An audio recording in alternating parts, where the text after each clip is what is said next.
Hello and welcome to the Modern Homesteading Podcast. This is your host, Rachel Jameson. Today I have with me Mike and Lacie Dickson of the Fit Farmer YouTube channel, and I'm sure you have other channels. Why don't you introduce yourself and tell the audience how you became a homesteader, how you guys became homesteaders, and maybe it'll be different for each of you.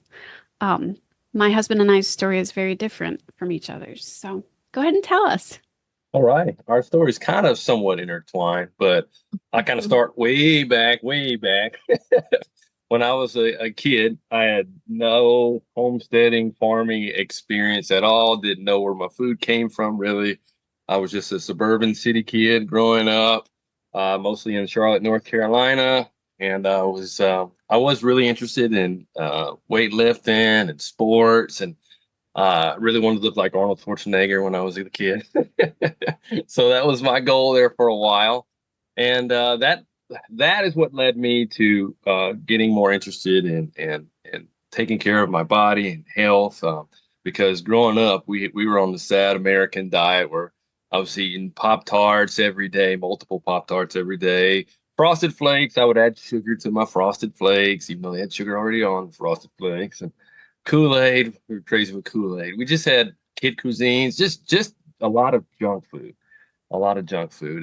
And not knowing until years later when I started getting into bodybuilding and learning that to be successful in bodybuilding, that it goes beyond just lifting weights, that you actually got to have a diet to go with it. If you're going to go and step on stage and compete, because that was one of my goals, was to be a competitive bodybuilder. And the diet that they put me on was an eating clean diet, which got rid of all those processed foods, all the Pop-Tarts and junk. And then as I was on that diet, one of the things that I started noticing was that I was able to breathe out of both nostrils. I remember going through earlier in life, not being able to breathe out of both nostrils at the same time. And I remember we were, I think, dating at the time. And I remember asking you, I was like, is it normal to go through most of your life only breathing out of one nostril at a time? And you were like, no, that's weird. But cleaning up my diet, to me, it was like, wow, having a different diet can have a lot of different effects on your body, not just looking better, but also feeling better. So when I cleaned up the diet and was able to get on stage and compete, and was able to compete for a number of years, and you helped me through that a lot. I still remember you in the morning times getting out at the grill at our apartment, cooking up chicken breast for me to help me out. Yeah. You remember that? 7 o'clock in the morning, I'm out there grilling out chicken. Yeah, because I would eat chicken breast like 6-7 times a day at that time. And it's just part of the thing. And then as we were both into health and wellness at that time, and we were both working out at the gym together. And I still remember I went through so many different workout partners, but you were the only one that was consistent that I could count on to be there with me. I remember some of the weights that I was bench pressing, and people were like, "Is she going to be able to spot you?" And I'm like, "Yeah, she's got it." I think it was 455 one time you were spotting me. Then. I was like, "I know pretty much what I can do," and we're right there together, and she's right there with me. Yeah. So that's pretty neat. But all through that time, we both just started working on our diet, eating better. We went from eating natural to really realizing that natural really isn't anything, and then eating more organic food. And then we got married and got our first house together and wanted to have our first garden together. And we were like, one of the best ways to know that we're eating good food and food that's good for you without herbicides, pesticides, and GMOs and all that stuff is to actually, start growing something yourself. And for me, I had never grown food before. I was really excited about that. But she did have a little bit more of a background, somewhat more connected, a lot more connected than I was with food, growing food. Yeah. So I grew up right next to my grandparents. They were Depression babies. And my grandfather always had a big garden. And, we had fig trees and blueberry bushes. And, we would go and pick honeysuckle and, all these different things that I just grew up doing. And we canned. And, before I could go play in the summertime, I'd have to string a whole 5-gallon bucket of green beans. That was just something that I grew up with that, that you didn't grow up with. But as I got older, I met Mike right after I graduated massage school. So we were both in like the health industry. And that's when I started, learning about like toxic stuff and everything, and especially food. And like you said, we were both gym rats for a long time. And so when we were looking for a house, that's one thing that I said that I wanted. I was like, I want space to grow food because I miss the tomatoes and cucumbers and everything that we used to grow. So it was neat that we were both on the same page there. Yeah, and then we started growing babies at the same time. And then we became even more serious about our food and wanted to make sure that we were providing our kids with good food. And we're living there in the city. It got to the point where we were realizing that where we were at was not suitable to our goals. Our goals and dreams and aspirations had outgrew where we were. We were doing what we could to grow food in that small city homestead plot. But we lived in a road that wasn't super busy, but it was still busy enough that there was traffic through there. And we don't want our kids getting run over. We want to be able to go out and play. And then there's we want to do more. And the straw that really broke the camel's back for me, and I remember, was since I was into bodybuilding and protein, I was like, I want to start raising my own eggs and start having some chickens. But the city ordinances wouldn't allow us to do it. And we knew that we had neighbors that were just, they would probably definitely rat on us. So we're like, it's just time to just get out of here. It's just time to move on, to sell everything and start homesteading somewhere else. And at the time, there's a shoestring budget diet or a shoestring budget. And then there's the thinner than that is what we were on. With a non-existent budget. So for us to be able to make the change, which we both felt like we were being called to make that change at the time, we just had to figure out how to make it happen.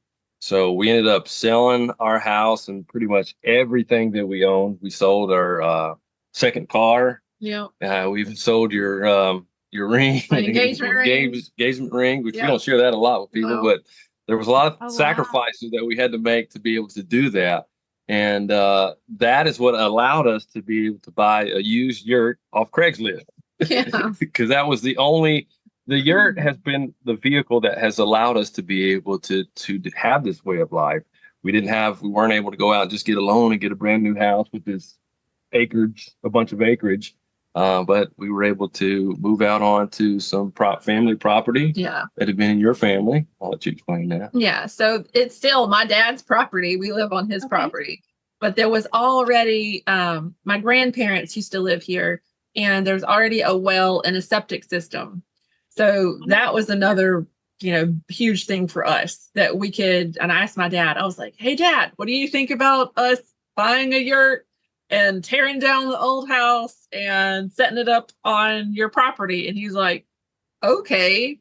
So that was another aspect of that. Yeah. And he doesn't live here on this property, but he's used part of this property for years for his construction business. Yeah.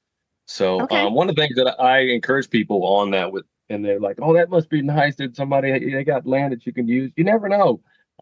Ask some family members that aren't using land if you can farm or grow food on it.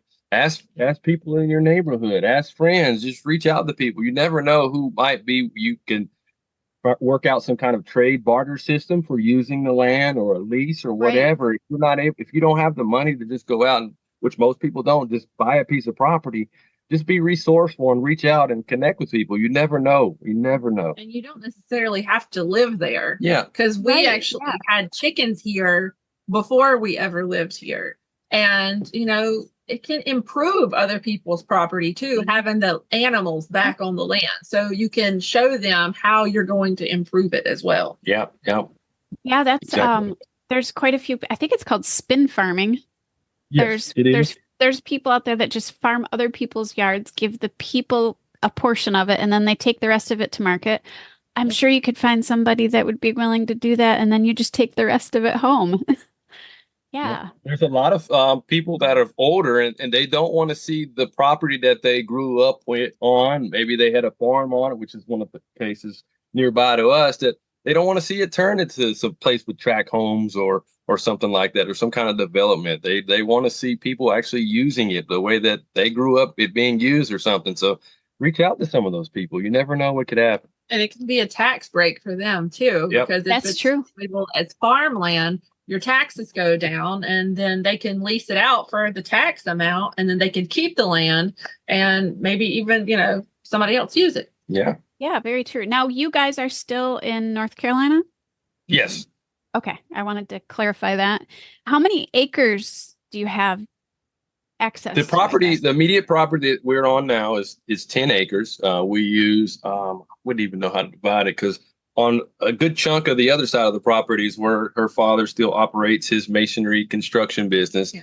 But then I guess on the other half, or 65-70% is what we are using to operate on. I mean, Okay. really, we probably only have animals and stuff on a little over 3 acres. Yeah. And the pond that we have is an acre. So, And then a lot of it's wooded a lot too, of that it's wooded. we're gradually been clearing to make more useful pasture and areas of productivity. Yeah.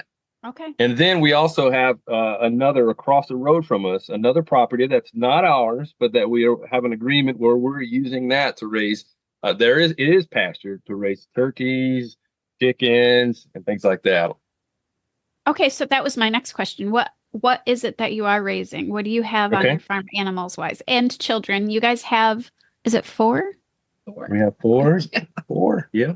Yeah. And as far as animals that we're raising, we have chickens that we raise for eggs and meat. We have ducks that we raise for eggs and meat.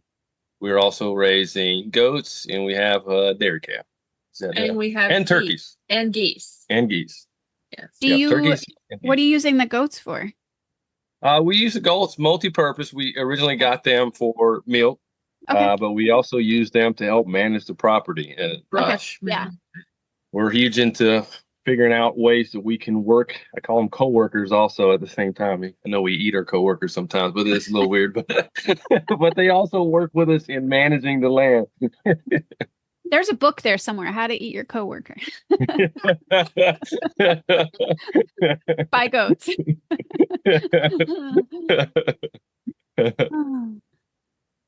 So it sounds like you guys, you're using everything to the maximum, and that's like super cool. So you said that you're living in a yurt. How big is that yurt, and are you all in that now? I kind of know the answer to this question from watching your YouTube channel, but you can tell the audience. Yeah, we have all lived here. We've added since we've been here. I think we started off with... There were only 4 of us. Yeah, 4 of us. Here. So we've added 2 during our time here. And we've been here not quite 10 years, but somewhere around there now, 10 years. And our plan is to add on an additional yurt that we've already purchased, as well as another building. I don't know what we would call that yet. It's just like a building to attach to an add-on. But as of right now, what we bought off of Craigslist was a 30-foot diameter Pacific yurt. Yeah. It's just right over 700 square feet. Okay. So we have lived here. In a couple of months, it'll be 10 years that we've been in here. Yep. And some people wonder what type of layout that we have. We do have walls. We do have running water. We do have lights in here. And with yurts, you can go as primitive as you want, or you can go as luxurious as you want. I feel like maybe we're somewhere in the middle there. Yeah, somewhere in the between. Okay. Because we definitely wanted to have a shower with running water, and we also wanted to have our own bedroom to have our space with. And then the kids have triple bunk beds that they're on, have been living in for the time being. But our goal is to eventually turn this current yurt that we're in into just bedroom spaces and move the kitchen and dining out into our new yurt, so that it will be more appropriate, more suitable, more functional for being hospitable and having others in, as well as doing with all the different things that we have going on here with the market garden and cannon and all these different things, to be able to have a better space for handling and more suited to doing those that's things. a really tight space for 6 people. Yeah. And I know how much room all of my canning and all that junk takes up. And so I can't imagine. Are you processing your own animals, or are you sending those to the butcher? So you're doing all that too within that space. Wow. Yeah. Wow. Yeah. We process our own animals. We have a processing station that's right outside of our wellhouse building that we poured concrete, and we have our plucker or scaller system there with stainless steel tables. We definitely couldn't do that inside. And then on the other side of that is where we have another area that we call our wash and pack station. And that's where we'll handle our vegetables that we'll bring in from the market garden To wash those and package those. So do you have another building where you have like your freezers and stuff? Yeah. Yes. Okay. Yeah. And that's right alongside there with the wash and pack station. Okay. Perfect. Are either of you working off the homestead, or is the homestead all of your money that you're making right now is off the homestead? Yes, we're both full-time work from the homestead. Okay. Trying to remember how many years ago now that's been. Before that, when we started, let's just kind of, I guess, rewind a little bit. So when we started the homesteading journey, I worked full-time off the homestead. As a personal trainer, nutritional coach. And I also had an additional just side job that I had just to continue to try to bring money in. And I was working side jobs, like little demo jobs, just to kind of keep income, things flowing, as well as selling some of the eggs that we had. It was tight. We were working hard. So that was a tough time. It's definitely can be a tough time when you're getting started. It's getting things and going, it sounds like you guys were pretty young when you met too. Yeah, we met when we were 19, 20. Yeah. Then I just turned 21. And we got married 25-ish. Yeah, somewhere around there. Yeah. I'm not saying that it doesn't always happen the same way, but when you meet when you're young, it seems like you learn to bootstrap pretty quick. Yeah, when you don't have anything, totally you figure out how to make it work. Yeah, I also think that is also, it's very, very difficult, but I think it's beneficial for your relationship. Yeah. Because going through tough times together helps you to grow. Yes, there are tough times where you still are having your things that you're working through individually. We're all human beings. We have weaknesses and things like that. But it helps us to grow, helps us to figure things out. It helps us to know, especially on the other end, realizing that you worked through those hard things and you're looking back and you're like, we got through that together. Wow. Yeah. I know it is. I feel like that now after 30 plus years of marriage and longer with being with my husband. I do feel like that. It's like, man, look at what we did. Look at what we did. This is cool. We did this. It's really cool. Yeah. It's amazing to say that didn't break us. It was close, but it didn't break us. Yes. That's really, I appreciate you guys coming from that, I don't know, that bootstrap. And I know it was hard when you went through it. And I'm not saying it wasn't. I actually listened to a podcast of you and the Rhodes talking about just how rough it was. And I grew up in poverty. So I just can appreciate coming from that situation where you really are struggling. And then, of course, I got married young and we really struggled when we first got married, and actually for a long time after that. But I just appreciate that, because I think there's a lot of people in that situation and they feel like maybe they can't do what you're doing. And you've shown, you can. You went and you found land that you can use. You've sold everything and you have this yurt that you're living in, and you're both smiling and laughing and enjoying every minute of it. And I love that. I love giving people hope. And to me, that's just like, we could end the podcast right now, but I don't want to because I have more questions. You're right about it being tough. And it's one of those things, looking back, it's one of those things I know just for me, I personally needed it. It's one of those things, going through those hard things, it humbles you. Mm-hmm. And it has taught me to better relate to other people who have gone through hard times, to kind of have more sympathy towards them. And I think for a brief period of time when we were eating organic, and it almost became somewhat of an elitist type attitude. And then going through a time where you're like struggling and you're just putting food on the table in general is tough. It humbles you to like, oh, wow.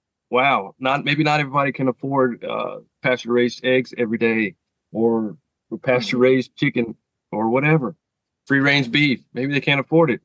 Maybe we just need to find out how to help them in the best way that we can. Yeah, because I remember we grew mustard greens one time, and I don't even want to ever eat mustard greens ever again, because We didn't have anything. And I had to figure out how to eat mustard greens for, us and the kids. Because it was really like, we didn't have any money. I remember having like $20 to go to the grocery store for the week. And, cheap ground turkey. Yeah. I can't eat anymore. I mean, if I really had to, I could. But just the thought of eating that and mustard green, it scarred me for life. Yeah. But that's the reality, is like, you do what you have to do, and that's what you do. Yeah. And I don't think we've told people that. No, that was definitely tough, because at that time, actually I should say this. A lot of times we were there, a lot of people are coming into homestead, and you oftentimes over romanticize what it's going to be like. Mm-hmm. And you think that you don't see the budget troubles, you don't see the animal deaths, you don't see the learning curve. There's so much you just don't see. That's so And true. I just remember being in that time, that tough time, that I was working like crazy and we didn't have money. So it's like I didn't have time or money. So it's like that's a tough place to be. Yeah. So, but yes, but gradually things got better. We were able to, you started learning how to do things better. At that time, I was able to go from working full-time off the homestead, and having extra jobs, to gradually be able to stop having to do those extra jobs, start having to do the odd end jobs, to just working on full-time off the farmstead. And then gradually I was able to go to part-time away from the farmstead, and then ultimately full-time working from the farmstead. And we were able to do that. The market, narrowing our focus and figuring out for us, market gardening was one of the main things that helped us, for me to be able to leave my full-time off the farm job. So are you doing market gardening still? We still do it to a degree, but nowhere near like before, just because from some of the other business aspects of our business with content creation and everything, other things, that has our revenue has gone up, and that has become a bigger part of our revenue. But we still do sell produce, CSA, and small grocery store and things like that. What made you decide to start the vlogging journey on YouTube? And did you have any background to doing any of that? Or was this just all, I got to learn this and figure it out? Years ago, when I was when I told you I was interested in wanting to look like Arnold Schwarzenegger, I actually wanted to be in movies and stuff one day too. I was like, oh, I just want to be just like Arnold Schwarzenegger. And I was even learning about filmmaking. I was also inspired by Star Wars and loved George Lucas. So I want to be a director like him. And so, and then as life went on, and I was in the fitness industry and focusing on my career and bodybuilding and that, and then got into homesteading. I actually probably never thought that I would be coming back to actually being interested in filming. So when we started the vlog, it became more of something just to kind of journal our life. We were inspired by Justin Rhodes, who was also making, we actually met Justin Rhodes before he started YouTube. So that was interesting. Okay. We got to meet him before. We know each other prior to YouTube, is kind of neat. Yeah.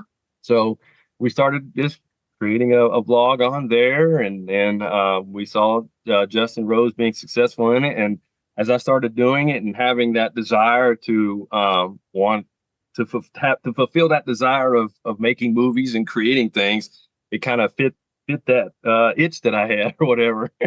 So we just actually, Justin has been a big mentor of mine to help me and kind of encourage me to continue to create content, and learning that could be a revenue stream. And then things just started growing more and has become a major focus on what we have done, and a big continuing drive to do that, because there's been tough times that we will have wanting to quit on the homestead as well as on YouTube.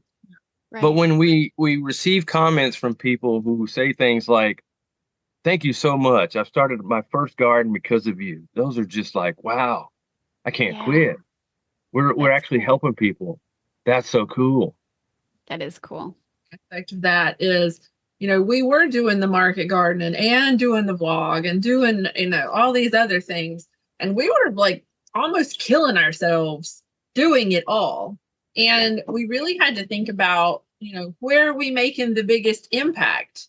And it was the comments about, we started our garden because of you. There's lots of other producers out there of food, but there wasn't a lot of producers of content on how to do those things whenever we started.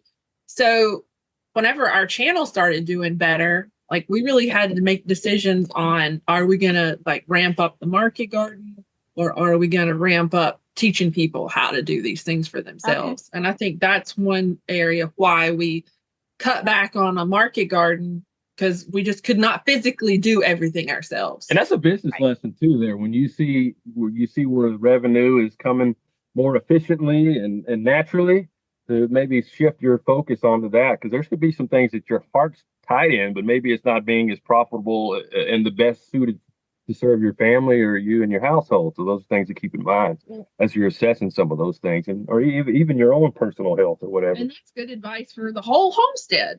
You may really love goats, but if they're sucking all your money and they're not providing anything, you need to figure out, what's got to go, what's got to stay, and what makes you money. Yep. Yeah, exactly right. For sure. So you guys, now that I could ask so many questions, but I wanted to ask this because I see it get asked a lot, is how are you handling things like insurance with both of you home on the homestead? And maybe you just are trusting that that's going to work out, but how are you handling like health insurance without a job providing that? So I have never had insurance up until it's been 2 years. It's been almost 2 years. So we came across something called Share Healthcare. Mm-hmm. And it is, it's not insurance, right? But it helps defray costs and everything. And I think we, as a family, pay, is it $400 a month? I think it's $450 or something now. I think it's $450 since Hezekiah was born. Is that the name of the one that you're using is called Share? Yeah. I know there's many out there. My mom never has had insurance, and she had Samaritan's Ministries for years and years. Yep. And so they, if you are a member for, I think, more than 3 months, they take care of pregnancy. They take care of all of these different things up to, depending on what you pay every month. Ours, it's $1,000. We have to pay $1,000 per incident. And then whatever it is after that, they pick up. Yeah. And they're a Judeo-Christian healthcare ministry. Yeah. Yeah. There's a growing number of them, which is wonderful because they actually work really well. Like I said, my mom had one for years and she never had any issues with it, and she really liked it. And I was saying, and for $450 for a family of 6, that is way cheaper. I never could afford health insurance before, even being a healthy person. I just didn't have the extra every month to gamble with. I'm not getting anything back, and maybe I'll get sick, maybe I won't, and even if I did, it may not even be covered. Right. So when switching gears and talking a little bit about the kids, how old is your oldest and how old is your youngest, and do they play a really big role in, I know the answer to this because almost all homesteaders have their kids helping, but do they play a huge role in this? And how do they feel as they're growing older about your presence on YouTube? Great questions. I'd start off with our daughter. She is 13 years old. And she'll be 14. And our youngest is just turned 1 year old. We got a little gap between there. But they are absolutely essential to the success of the farmstead. One of the things that I learned during the tough times of learning the homestead thing was I was trying to do too much on my own. A lot of times I see this happen with parents, is just it could be done better and faster if I just do it myself. And that's the wrong attitude to have. Not only will that negatively affect you as far as burnout and so many other things, it also hinders your children and those around you from growing and developing. And it will also hinder the overall success of whatever operation, home, whatever you have, because the more people who are growing and learning and improving, the more the overall structure and the system can improve, whatever you have, your home, organization, whatever. So once I started realizing I need to delegate and teach them how to do it too. It also teaches them responsibility, helps them to develop a good work ethic. That's one of the major things that I feel like we as parents are supposed to help our children to learn, and that is to have a good work ethic, to learn how to be responsible, to learn how to take care of an animal, or and say they're taking care of just the ducks or a flock of ducks, and they're responsible for that. And if something happens because if they neglected it, it's their fault, and they need to learn to be able to take responsibility for it. That not to help buy into the victim mentality that you didn't do what you were supposed to do. So this is what happened. That's life. That lesson can be applied in all types of areas of life. So that's something that we try to instill in them, that they are participating and everybody has their area that they're responsible for, because it contributes to the overall success of the family. Do you want to add to that before we answer the YouTube part? Well, I was going to do the YouTube part, but yeah, no, that's the truth. Like, that's what we're trying to instill in them. And, and they're just kids. Yeah. They're not perfect. Yeah. They buck the system all the time, just like we did when we were kids. And we still do it as adults sometimes. Why do I have to do this? I don't want to do this. And I'm like, well, sometimes you just have to do the things that you don't want to do. And I want you to learn that right now, because it'll be profitable to you as an adult, just to know that you're just going to have to do things that you don't want to do. And that's part of training and development and character growth, is realizing to get out of yourself. Life's not all about me and what I want to do and what feels good to me. That ultimately our lives are to serve and help one another. That's when it works. Like the way of giving is really the only way of live. Everybody's giving, it works out. Everybody can also receive. But if everybody's just trying to take, it doesn't work. It's not sustainable. So and you see those things played out really with this way of life, with an agrarian homesteading way of life, which I think ideally we're more designed to live. There's so many lessons out here. Oh yeah, I agree. I mean, I think it's such a great life to raise a family in. Yeah. For a reason. Sure. Yeah. Yeah. Yeah. And along the way, as we're working with the children, as they're learning, we're also learning. We're learning patience and forgiveness and all those things as well. Long suffering. Oh yeah. Yeah.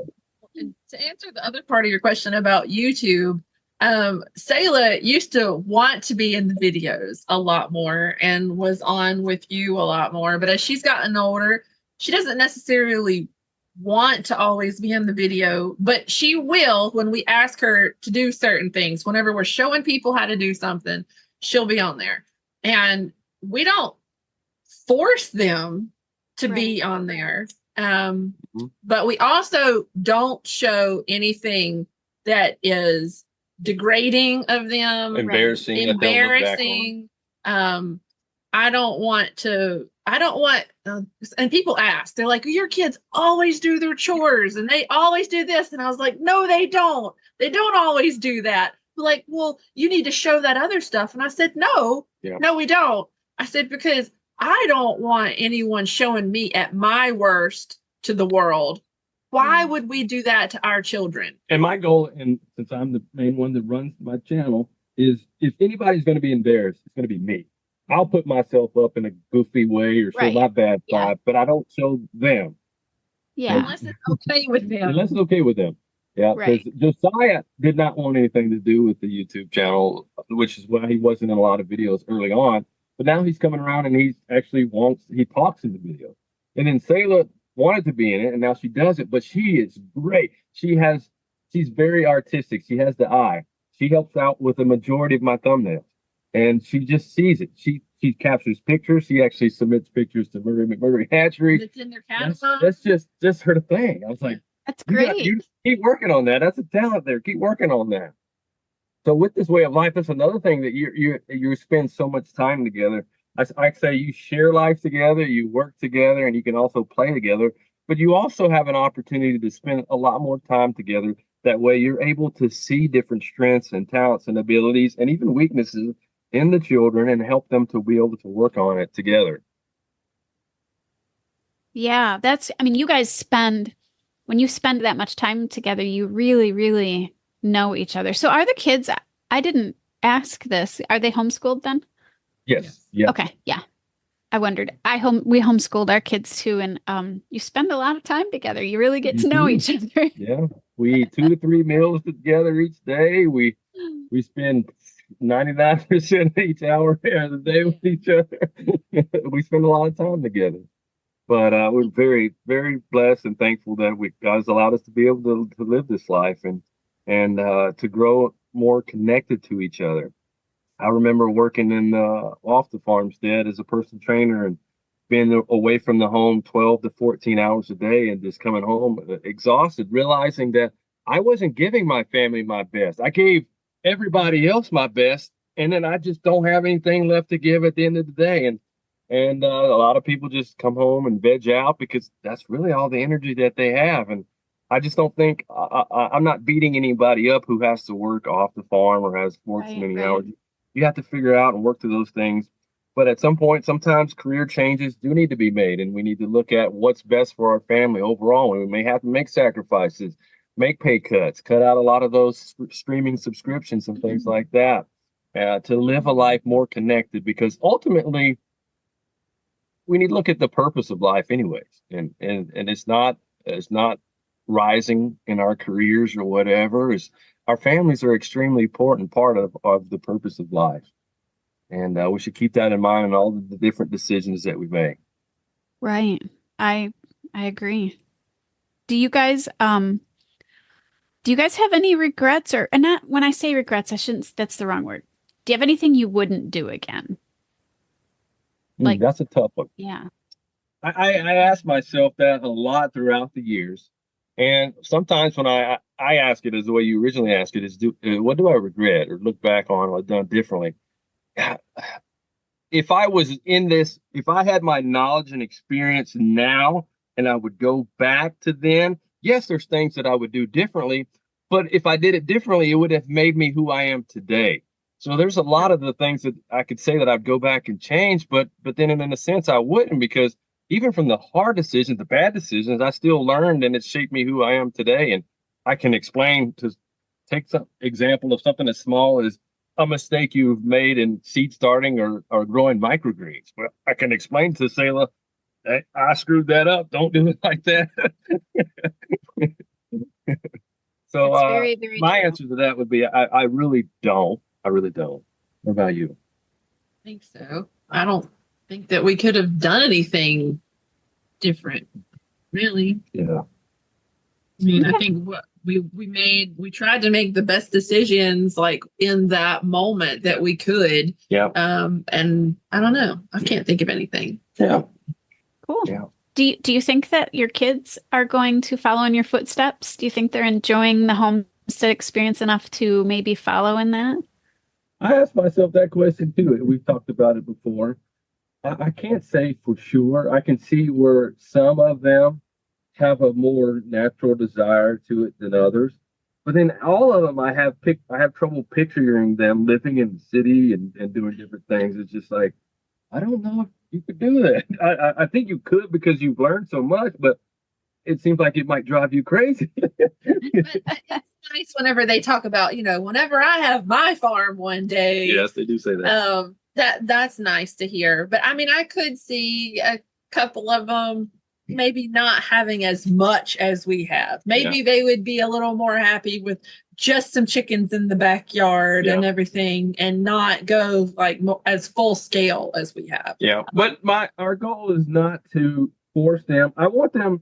And one of the things that I keep in mind is I want them to make this way of life as fun as possible. So it's important for us to make time to go on vacations, do fun stuff, because I've seen where farms, the grandfather was the farmer, and that's all that he had his son do was just farm, never left the farm. And they grew up hating it, the farm. And then as they got older in the job, they wanted nothing to do with the farm. I don't want that to be with our kids. I want them to realize to have a balanced life that, yes, we work and we earn the right to play, but we need to have times where we just get away and do fun stuff. That's so important. I think that's where a lot of homesteaders make the mistake of tying themselves so hard to their property that they can't leave.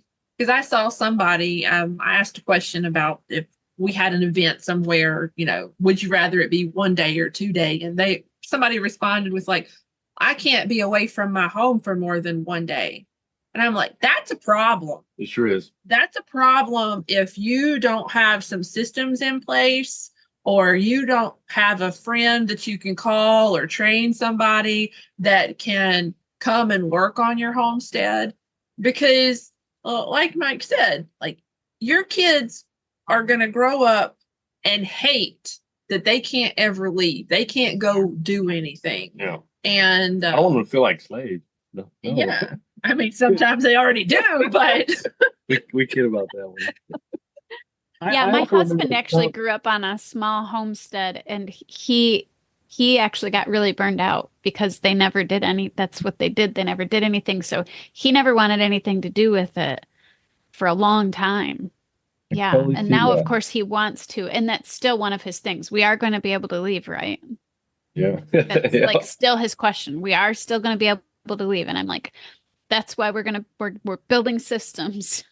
Yeah, that's very important. I also remember I did a video one time where we did go away. I don't remember if it was for a Christian camp or something, but I remember somebody like saying, well, I've built this homestead and to where I don't need to take a vacation. But I'm like, well, maybe that's true with you, but you got to think about other people in your family. Maybe they need to get away. Ultimately, we all need to get away from time to time, even if it's just for a weekend. But we also need to be considerate of the people around us that, hey, maybe they need it. They need a different environment to connect with you on and have fun and just hang out together. So those are important things to keep in mind. So how do you guys find it easy to find somebody to watch your farm when you leave? Let's see, over the years, well, at first, to me, it was like, I need to figure out systems where if for whatever reason we got sick, she's having a baby, we need to just get away for a couple of days, that we could do that. With us, our operation being a little smaller, a little more focused on the market garden, we were able to do that without having to help. But we realized, well, we need to start getting help once we started adding things like goats and then now a dairy cow. So now we have friends and some people that help us out with. So I do encourage that, especially some people may live in the city and want to have that fix of homesteading without actually homesteading. So maybe you can provide them that opportunity. Say, hey, we're going out of town. We teach you how to milk or whatever, and you can just watch over our place and figure out some kind of system or barter system, trade with that, and or pay them or whatever. Just any ways to make that happen, you can do that. And then may also have another homestead or farm down the road that maybe they want to get away too, and you guys can just trade. Say, hey, you're going out for 4th of July. Oh, I'll cover you then. I'm going away right before school, and figure out something like that. That whole community thing becomes really big. Yeah, that's cool. It does. Do you guys have a lot of homesteaders in your area? A lot. Let's see here. We have some farms, and then we have some people who are homesteading to some degree. But what were we gonna say? I mean, I don't think we know a lot of people right around here that do, but I mean, we do have some friends that can come take care of chickens and do things like that. Now, our friend that milks the cow, she's milked animals before, and they live in town, but they used to have a homestead where they were in Missouri. Yeah. So, but she still craves that, like, I want to go and do stuff and, plant in the garden and things like that. So she'll come over and she milks for us 2 days a week. And then if we go out of town, she's like, sure, I'll come milk. And that has been a huge relief. That sounds amazing. Yes, it's been fantastic. But, and other times we've had even teenagers come and learn how to do stuff in the market garden and teach them and take care of chickens and things like that. So they kind of have grown up a little bit like that. Yeah. So you guys kind of talked about future plans with adding a yurt. Is there any other future plans that you have in your head that are coming soon? There's all kinds of little refinements and additions. Yeah, where I'm working on some. I've been getting more and more into heritage breeds and breeding some of our Okay. animals, just in case you never know if you hatcheries and things like that. Right. Yeah. Couldn't get them from that. So we're working on improving some of our duct systems and building some permanent duct systems. We're trying to figure out how to increase production more and more, better utilize the pasture that we're leasing across the road from us. And then you got the yurt thing. There's so many different things. And then also we're building our own member area. So that way we can provide exclusive content to help people learn to live a more homegrown lifestyle and improving their family, improving what the food and things that they're growing. And let's see what else we got going on. We're also planning to do our own conference in the fall. We got a Oh, lot going fun. on. You guys got a lot going on. Now, is all this on a website then? Yes, it's not quite finished yet as far Okay. as the member area, but it's I'm not sure if you can provide it, but we're doing a wait list for our member area for those who are interested in that, and that's Okay. been worked on right now. Yeah, we're gonna, when people hear this, we also have a website that will put all your links and everything on, so we can add that where the podcast is, and then people can go to the website and find all of your links so they can find you and look up maybe your conference and want to go. Fantastic. Yeah, we'll be happy to provide the links for that. And Cool. the fitfarmer.com will be where It'll be live by then. Should be. Yeah. Wow. Big. That's a lot. Yeah. That's a lot. Yeah. Hard to keep it straight sometimes from day to day or from moment to moment. So one of the reasons I wanted to have you on here was not just for the interview, it was also because you're the fit farmer. So I was going to ask you if you had any tips for maybe getting and staying in shape on the homestead. And then because I feel like that's just a huge part of the homestead. If you're not healthy and you're not fit, it's definitely harder to be a homesteader. But you're also more prone to injury. You know, we're all hauling wheelbarrows and everything else around. Yeah. So, do you have any tips you want to share with us about getting fit and staying fit? I totally do. And my tips kind of come more as principles than they do specific workout routines, which some people are looking for. But be intentional. Be intentional about getting your physical activity in on a regular basis.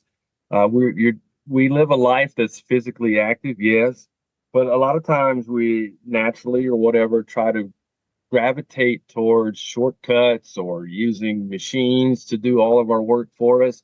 And I'm not saying you can never use a tractor or whatever, but say you're working on a tractor or some piece of machine for the day. A certain period of time where say you're using a backhoe to scoop up mulch and move it.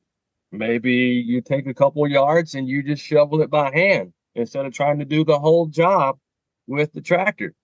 If you do that, there's no need for you to have to go to a gym because you didn't get your exercise in. Shoveling a couple yards of mulch, you're going to get a workout. You're going to get a forearm workout, your core. And if you move fast enough, you get some cardio in too. Right. Yeah. Yeah. But also in the garden, you could be broad forking. You could also be squatting as you're putting your transplants in. Figure out ways to implement physical activity, movement in your day-to-day life. I'm not saying it's bad to go to the gym, but the gym's not for everybody, and you don't have to go to the gym to get fit. Actually, when societies were more agrarian, there was no need for Gold's Gym and all these other things because people were physically active and doing the things that they needed to do. They were, hauling firewood, moving bales of hay, shoveling, carrying buckets of water or whatever else. Their life was a fitness routine. They worked out at Earth Gym. Yeah. Well, and then you combine that with the great food that you're growing. Exactly. And that would be another part of is your nutrition. As much as you can, cut out the processed food, the fake ingredients, the sugar-laden foods, cut those out and eat real foods. And then your body will naturally start getting, for the most part, as long as you don't have any underlying issues, will get rid of the bloating, It will get rid of retaining water. And if you're getting that physical activity in there, you'll find your ideal size. I'm not stuck on BMI. I'm not a huge fan of BMI. If you look at anything, maybe body fat.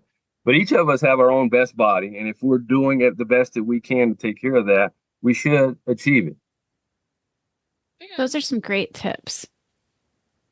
Did you have any to add to that, Lacie? I saw you start to think. I mean, as a massage therapist, you probably helped people that had pain issues and stuff. So, yeah, that's a good point. Yeah, and like doing proper lifting, but taking care of yourself too. And I was going to talk about like the mobility aspect of everything, because you could be strong and not very mobile. So you need to be able to move. Yeah. And that's another aspect. Maybe you're a little heavier, but you can move and you don't feel bad, you don't hurt. Yep. Like there's so many things. Our society has made it look like you need to look exactly like this, right, to be healthy, and that's not exactly right. You need to find out what your body feels best at, when you can move without pain and function. Those are like the big things in my book. I want to be able to keep up with my kids and be really flexible and mobility work. Yeah, most of us should be able to go down to the floor and get back up off the floor without some type of assistance. So if you can't do some of those things, start working on things like that as well. Start if you're really not physically active much at all right now, just start by walking and just figuring out how to become more mobile. Making sure that you can reach over your head and working on movements like that. Don't worry about necessarily the lifting weight aspect of it, unless you're further on down along the line and more physically fit and advanced. But other than that, just work on movements and figuring out how you can be better in your day-to-day life of moving around and doing things. How you can be more efficient at carrying those bales of hay or splitting that wood, things like that. And then there are times, you mentioned injuries. They do happen. I get injured from time to time. I got injured in bodybuilding, football, here on the homestead. Those things do happen. And then figure out what works for you as far as self-care and getting yourself back going again, because we do need this lifestyle is physically demanding. So we do need to make sure that we're fit enough to be able to handle this lifestyle. And if you need to, I do this from time to time. Acupuncture, we'll go to acupuncture, chiropractor, massage gun, TENS unit, whatever you need to do, therapies, remedies, whatever. Those things do happen. It's just a part of this natural life that we live. We're going to have some bangs and bruises here and there. Right. Well, those are all perfect, and I really appreciate you guys sharing that. Is there anything else that you would like to add before we end? We're obviously going to leave links in the show notes for everybody to go find you guys. I just want to encourage everybody that you can do it, whether you may be having a tough time in your family, a tough time on your homestead, tough time financially, whatever. Just hang in there. One of the things that I also probably should have mentioned earlier is you all need to be on the same foundation together. Having a strong faith helped us through the tough times to be able to be with the same faith and on the same page with the same foundation together helped us to get through the tough times together. Mm-hmm. So I definitely encourage that you figure out how to also make sure that we mentioned physical fitness, but also that you're spiritually and mentally tough and fit as well. Okay. And also, like, homesteading doesn't always look like all these flowy pictures on Instagram and everything, and all the women in, linen dresses and their aprons, and they're doing all these things and making all the sourdough and only eating this and only eating that. Because, like, when you were talking about when we ate all this organic food, and then we were at a place where we couldn't afford organic food or much food anyway, that really, I don't know, it just shook me, I guess. And so now just do what you can do. You don't have to look a certain way. You don't have to eat everything perfect. You don't have to make everything from scratch. just do what you can do. Because I used to make all of our own bread and all of our own sauces and all of it. And then kids come along and I can't do all of that. So just know that just do what you can do. And that's good enough. I would also add, stop and smell the roses and celebrate the victories you have. A lot of times we're always looking at that other side of the fence. The grass is always greener, and that fence sometimes tends to be moving to where you're never content, never thankful for where you are and what you've achieved. Sometimes we just need to stop, look back and say, wow, and be thankful for what you've done, what you've been blessed to do, what you've been blessed to have. Because we can constantly be in this discontent state where we're never happy. And that's another thing I'll add to that, because I noticed far too often in this homestead community, especially even online, I don't know how much it applies to those who aren't online, but sometimes homesteaders, preppers, they live in this state of just fear and too serious. Yeah. This is the way of life should be fun. We should be smiling. We should be some of the most happiest people on earth. And sometimes I ask when I see some videos, I'm like, why are they not happy? They're never happy. We should be happy. We should be joyful. That's one of the things I enjoy about watching your YouTube channel is that you guys laugh a lot. Yeah. I enjoy that. It's really important, especially if you're a believer. There's hope that's been instilled in us. We should be some of the most joyful people on earth. Whatever's going on out there in the world, we should still have joy within us. And be of good courage. Exactly. You should not be fearful of things. Yes. Yeah. Well, those are all wonderful words of encouragement. And I want to thank you guys for being on. And I'm going to end this how I always do and encourage people to grow where they're planted.